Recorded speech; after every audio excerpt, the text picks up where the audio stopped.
The third section of Paul's writings, or the third section or collection of his letters, I call the personal letters. And the reason I call them personal letters is because they're written to individuals. And of course, in this one would be Timothy, Titus, and Philemon. Timothy, Titus, and Philemon. What we need to see with these is that they are personal letters. They're written from one person to another person. Now that's very important, because you can understand for yourself that when you're writing a general letter, you're looking at a very different audience to when you're writing a personal letter.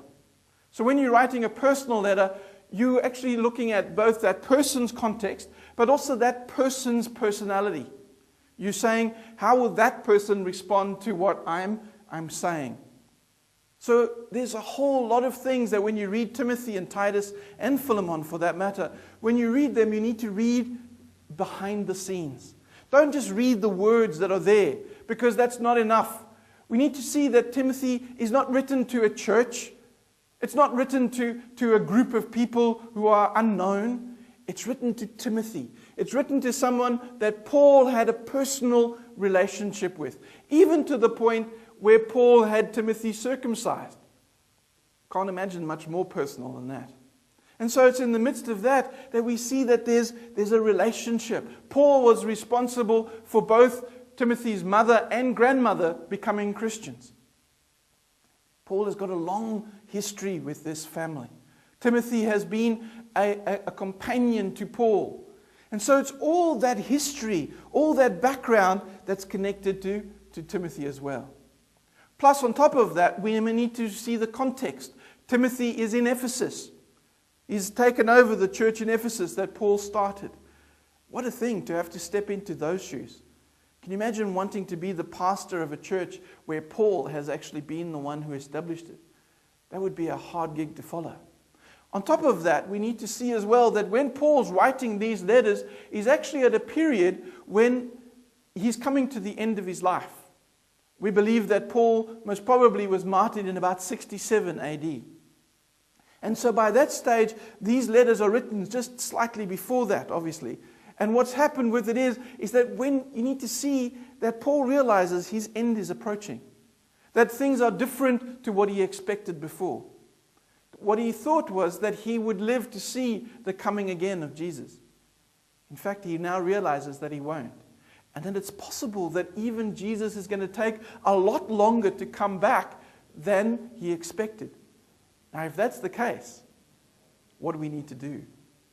And I can imagine that Paul would be sitting there praying and meditating and thinking about that, realizing that in fact many of the original apostles have already been martyred.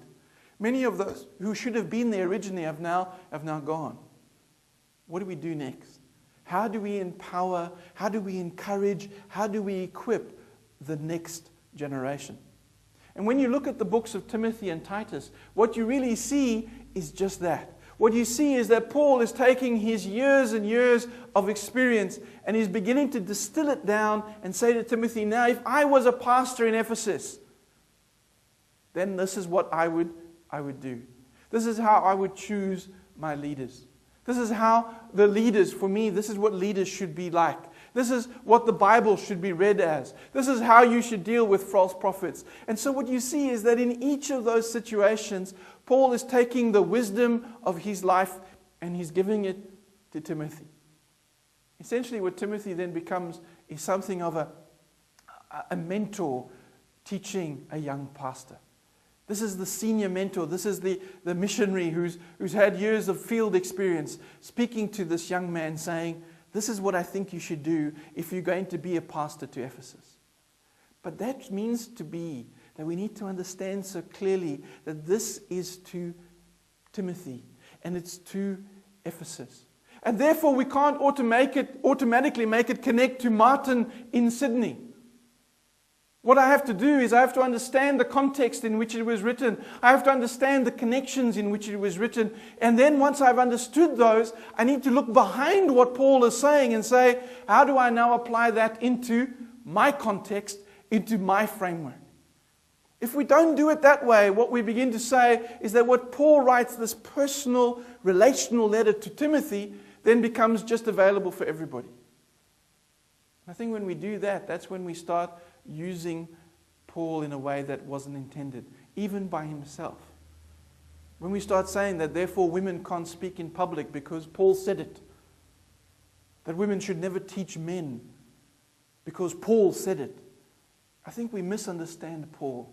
I think we misunderstand what the wisdom that Paul wanted to offer to Timothy, where in fact, in his context, women were part of the religious framework of Diana.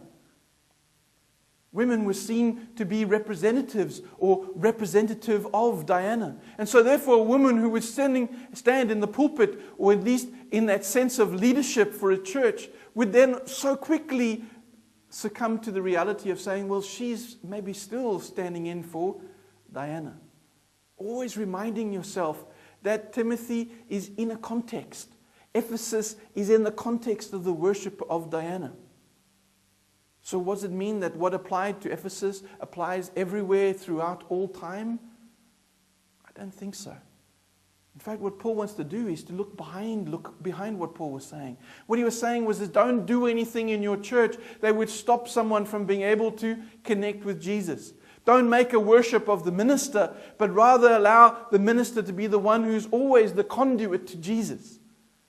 When I look at many of our churches today, I think we still do the same problem. And it's not about gender. It's rather about worshiping the minister rather than the minister leading people to Jesus.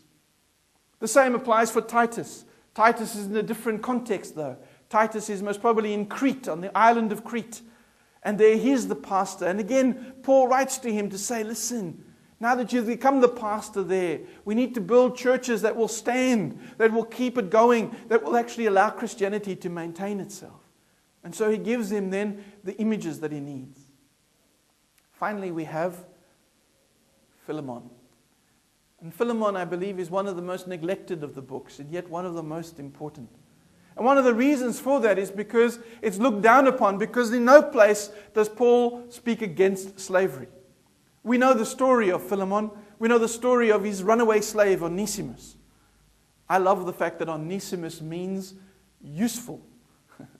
And yet by running away, Onesimus proved himself to be useless. Because instead of being where he was meant to be in order to work, he was running away. But he ran to Paul, and Paul actually, instead of allowing him to be there, sends him back to Philemon. A very, very dangerous move, because in those days it was quite allowable for a master to kill a runaway slave. In fact, not allowable, but encouraged, because what it did was it discouraged all the other slaves from doing so. It's in the midst of that he sends back this letter. And the very fact that we have this letter shows to us that Philemon didn't kill Onesimus, and that Onesimus actually went back. And so he goes back, and he goes back with this letter, which doesn't say get rid of slavery. He goes back with a letter which says, now, Philemon, I want you to deal with Onesimus like a brother. I love that subversiveness of Paul. Because what Paul doesn't say that slavery is wrong. What he actually says is that treating someone like a piece of furniture, that's what we mustn't do. We need to treat each other like brothers and sisters. And the funny thing is that when you start treating someone like a brother or sister, how can you begin to treat them like a piece of furniture? How can you then, in the second hand, treat them like a slave? In fact, what Philemon then becomes about is the most radical of change. A change that doesn't happen from the top down, but a change that happens from the bottom up. A change that changes people's hearts, and by changing their hearts, changes the system in which they're part of.